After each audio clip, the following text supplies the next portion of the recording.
Hello' guys, মোৰ চেনেললৈ স্বাগতম। এই যে ভিউটো দেখিছে, এইটো আমাৰ অসমৰে ভিউ হয়। অসমৰ ৱেষ্ট কাৰ্বি আংলঙৰ লেংগাৰডেং বুলি কোৱা জেগাখনৰ ভিউ। ইয়াতে এখন আছে ফৰেষ্ট নেষ্ট ৰিজৰ্ট। আজি তালৈকে গৈ আছোঁ। আপোনালোকক কোনফালে যাব লাগিব, কোনফালে গ'লে আপোনালোকে সহজতে পাব, সকলোবোৰ ডিটেইল এই ভিডিঅ'টোত পাব। গতিকে ভিডিঅ'টো শেষলৈকে চাই থাকিব।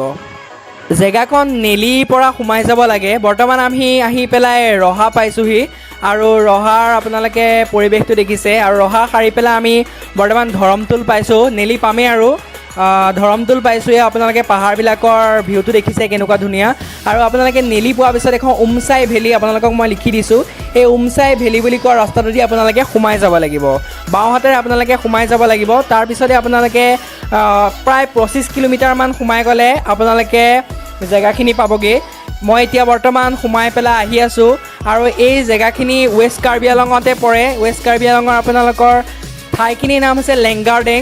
আৰু বৰ্তমান আপোনালোকে দেখিবলৈ পাইছে, আপোনালোকে ঠায়ে ঠায়ে এনেকুৱা পানীৰ আপোনালোকে আহি থকা দেখিব। আপোনালোকৰ বটলবিলাকত যদি পানী নাইকিয়া, পিয়'ৰ ফ্ৰেছ পানী ভৰাই ল'ব পাৰিব।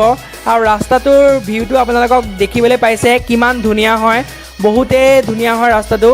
কিন্তু আপোনালোকে লগত কেইজনমান লৈ আহিব, অকলে নাহিব, কাৰণ ৰাস্তাটোত কোনো ধৰণৰ মানুহ সিমান বসতিপূৰ্ণ অঞ্চল নহয়। গতিকে আপোনালোকে লগত 2-3জন আহিব।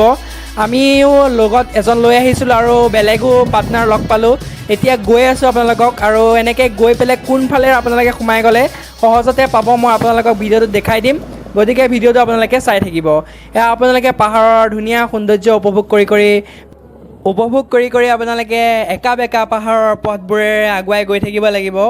আৰু ৰাস্তাটো প্ৰায়বিলাক ক্ষেত্ৰতে আপোনালোকে বেয়া ৰাস্তাই পাব। আৰু তথাপিও আপোনালোকৰ যদি ইচ্ছা থাকে জেগাখিনি চোৱা, তেতিয়াহ'লে নিশ্চয় পাব। আৰু জেগাখিনি পোৱাৰ আগতে আপোনালোকে ঠায়ে ঠায়ে এনেকুৱা ধুনীয়া ধুনীয়া পিক পাব, যোনবিলাকত আপোনালোকে চাব আৰু ৰখিবলৈ আপোনালোকৰ মন যাব। আৰু অকণমান হ'লেও ৰখিব লাগিবই, কাৰণ এই পাহাৰৰ যিটো ধুনীয়া ৰূপ সেইটো ওপৰৰ পৰা বহুত ধুনীয়াকৈ দেখা পায়। আপোনালোকে নিশ্চয় দেখিব পাৰিছে। আপোনালোকে মাত্ৰ ইয়াত এটা কথাই লক্ষ্য কৰিব লাগিব, এই বজাৰখন।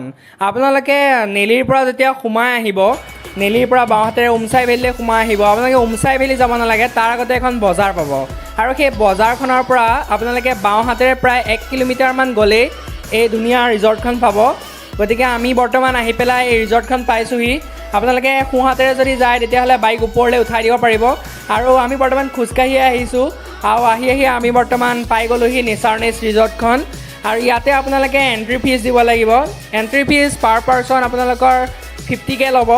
আপোনালোকে দিব পাৰিব, আৰু এই এণ্ট্ৰি ফিজতে আপোনালোকে তাৰ বাথৰুম, ইউৰিন এইবিলাক ব্যৱহাৰ কৰিব পাৰিব। ব'লক বেছি পলম নকৰি আপোনালোকক উপভোগ কৰাওঁ এই ধুনীয়া ৰিজৰ্টখন। ইয়াত আপোনালোকে খোৱা বোৱাও কৰিব পাৰিব, আৰু ইয়াত আপোনালোকে থাকিব পৰা ব্যৱস্থাও আছে। গতিকে কেতিয়াবা আহিলে ইয়াত থাকিব পাৰে। খুবেই ধুনীয়া হয় ৰিজৰ্টখন।